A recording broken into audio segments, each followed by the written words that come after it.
If you or one of your children or a family member has been seriously injured by an attack by a dog, can anyone other than the owner of that dog be held responsible for your injuries?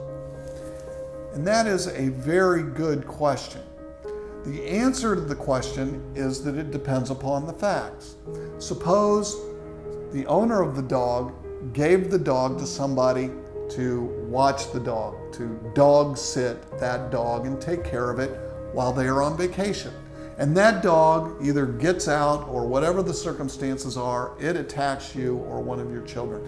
Can you hold that person responsible for the injuries you have from that attack from that dog? It depends on the circumstances.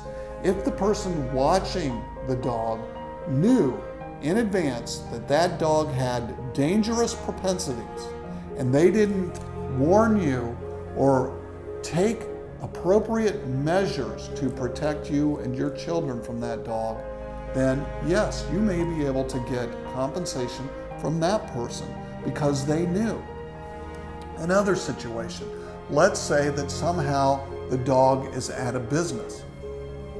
How often these days do we go where people have support dogs now and they bring them everywhere with them, even business owners? Well, if that dog is at that business and that dog belongs to an employee and the owner knows that that dog has vicious propensities and you are there to conduct business with that business, you may very well be able to bring a claim against that business owner because of their knowledge of the vicious propensity of that dog, the vicious nature of that dog, and they didn't do anything to protect you. However, to hold someone else responsible for somebody else's dog, it's going to take an investigation. You got to find out what they knew, when they knew it, and what they did or didn't do to protect you from that knowledge. The only way that you're going to do that is to get an attorney who deals with these dog bite claims on a regular basis, and they will need to conduct an investigation. So, if you, one of your children, or a family member has been injured by an attack from a vicious dog, and you want to know whether someone other than the owner of that dog is responsible, you give me a call.